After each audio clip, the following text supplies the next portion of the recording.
Welcome to the channel AJM Canadian. My name is Adrian Menezes. In this video, I'm going to talk to you about the changing Canadian landscape for the immigration industry. You might have seen in the news lately that there's a lot of talk about policies being changed, a lot of caps in place, and that leads to a lot of questions for temporary residents who are in Canada looking or finding ways on what options are available. Some of the questions you might be asking yourself is, am I able to immigrate? Can I get permanent residence? What do I do? What are my next steps? I highly advise during these challenging times that you seek professional guidance from a licensed immigration consultant like myself, as this is vital to ensure you are getting the right information and you are looking at all the options that you have available based on your circumstance. Now, everyone's circumstance is very different. So, the most important is do not listen to your friends, neighbors, family members, or other colleagues who might have done something. Because the last thing you want in this time is to make bad decisions that will affect your life permanently. Now, there are two ways to look at this. For all of those who are in Canada, whether you're currently a student or you're going to study or you're perhaps looking for a work permit, maybe you just got a job or you just got laid off, and you're looking at what are your options to immigrate to Canada. This is very important that you look at strategically by doing your research and finding out where exactly do you want to live in Canada? What do you want to work as? And what is your long-term goals? All of these questions can only be answered by yourself. There is no magic formula or recipe that can give you permanent residence. Keep in mind, permanent residence can only be obtained upon submitting the right application and meeting the eligibility and requirements to obtain the permanent residence application. Everyone's application is not guaranteed. And I want to clarify, I know there are a lot of students who have come to Canada. They have spent a lot of money. I completely understand. I was a student myself many years ago. I immigrated to Canada. I left a wonderful city called Dubai. And for all of y'all who are, watching this video from anywhere in the world, whether you're from the Philippines or Sri Lanka or Vietnam or New Delhi, it doesn't matter which wonderful city you came from. Canada is a land of immigrants. People come here from all over the world, with the exception of the First Nations, the Métis, and the indigenous population that is in Canada who have been here and were the first inhabitants of Canada. Everyone else in Canada is an immigrant. Maybe you know a family member who once came to Canada and then you became the first generation Canadian. At one point of time, there has been some member in a family who has been an immigrant to Canada. So Canada is a land of immigrants. There is and will always be opportunities to immigrate to Canada. What has happened in the last close to a year, 2 years, is there has been a tremendous amount of temporary residents that have been permitted entry in the country. Now, I want to explain that coming to Canada as a temporary resident is not the same as coming to Canada as a permanent resident. I want everyone to understand that. So there is a very distinctive status as a permanent resident compared to a temporary resident. Temporary resident does not give you permanent resident status. So, for example, if you came to Canada as a visitor, you have provided information on your application that you intended to come to Canada as a visitor, meaning you wanted to come to Canada for a short period of time, up to 6 months, to meet family or do some other activities. visiting around and completing your tasks that you intended for. That is a visitor visa that would have been provided on your passport if you are from one of the countries that require a visa, and you would get a visitor permit at the border. So that's an example of a visitor visa that you would have had, and enabling you to come to Canada.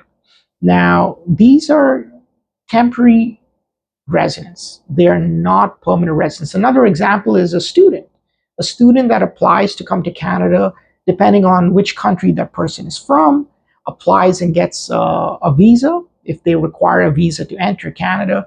And the moment they provide the necessary documents to the border officer, they would get what's called as a study permit if they're looking to study in Canada.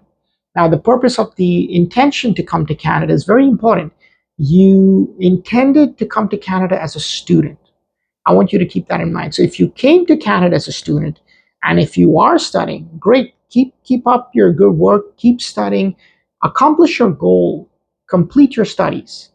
Now that you have completed your goals, if that's what you have done, and you have graduated, congratulations on your accomplishment.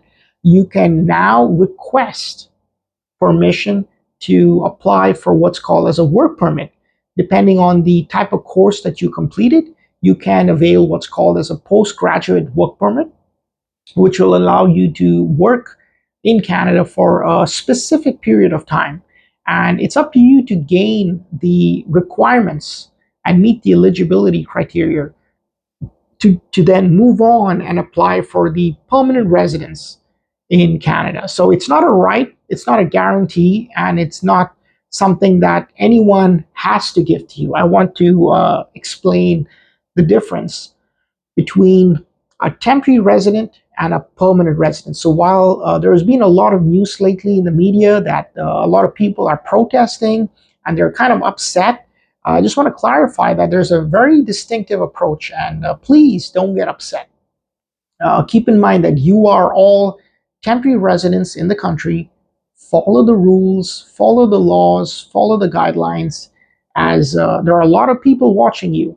You have a very important status in the country. Don't mess it up.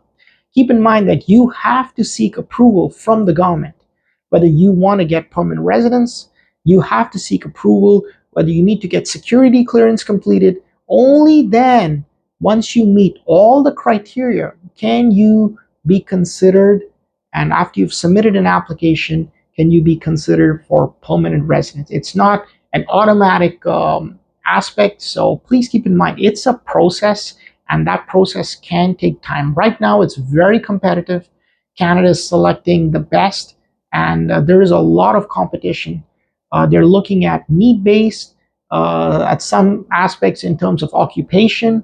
Provinces are being very specific in what you're looking for. You can look at the websites, and once again, please do your research. It's very important. You need to understand the dynamics that's happening in Canada. Wherever you are, most people just visit the top three cities in Canada, which is Toronto, Vancouver, and at times Calgary as well. But most of the other people don't go to other provinces. So there are so many other cities and provinces in Canada, and you need to look at what's in your best interest. You will have to make some sacrifices. Believe me, whether you like it or not, almost 1 in 3 people will have to leave Canada. It is not a possibility that everyone that has come to Canada as a temporary resident will be able to stay and obtain permanent residence. So I want you to set your expectations so that you are aware of the demand, the competition, and the market that is present right now in Canada. As you know, the housing market is very competitive. You might be finding it very difficult to find housing. You might find prices going up. So I want you to keep that in mind, and find out your financial well-being. How are you going to afford continuing to stay in Canada? Maybe you lost your job. Maybe you're looking at finding a way to continue your sustainability in Canada. So that's a question for you. How are you going to sustain yourself? Are you going to deplete your funds, your assets? So, you need to think about all these questions and find out what is in your best interest for you and your family and make the best decision. There are a lot of options available. I invite you to visit my channel, agmcanadian.com, and contact me. If you're looking for consultation, no matter where you are, whether you're in Canada, whether you're around the world, contact me and we can have a conversation for a paid consultation, and I can give you some advice. Maybe now is not the time to immigrate to Canada, and that's perfectly fine. You might be having a wonderful job, whether you're in Germany or maybe you're in Dubai or you're in Calcutta. It doesn't matter which city you're in. Maybe you're having a wonderful job back home, wherever you are based, and that's great. Keep doing what you do, and the time will come when you will get that invitation and you will get your application selected for the next phase. Till then, make the right choice. And once again, always seek qualified counsel to give you the right advice. There is a lot of ghost consultants out there. Please ensure that you are getting information from reliable sources. Remember, there is only one official source from the Government of Canada, and that's canada.ca. Do not believe anything else what anyone says, because that is the official source for the information. And as always, always contact a qualified person that has got the knowledge, skills, and experience. I'm an RCIC, which is a regulated Canadian immigration consultant, and I have reviewed lots of details on immigration. We study the laws, the regulations, the acts, the case law, and we're able to give you the uh, information, the guidance, and help you navigate the complexities of immigration. Immigration can be very complex. You can read information, you can complete applications yourself, but sometimes you need to step back and you need to think about what is the best strategy for you. And this video is for you. If you are lost or you're thinking what you should do next, now's the time to prepare yourself and do some research. Find out what is the best plan for you. If you're looking for more information, contact me at agmcanadian.com. Until my next video, take care.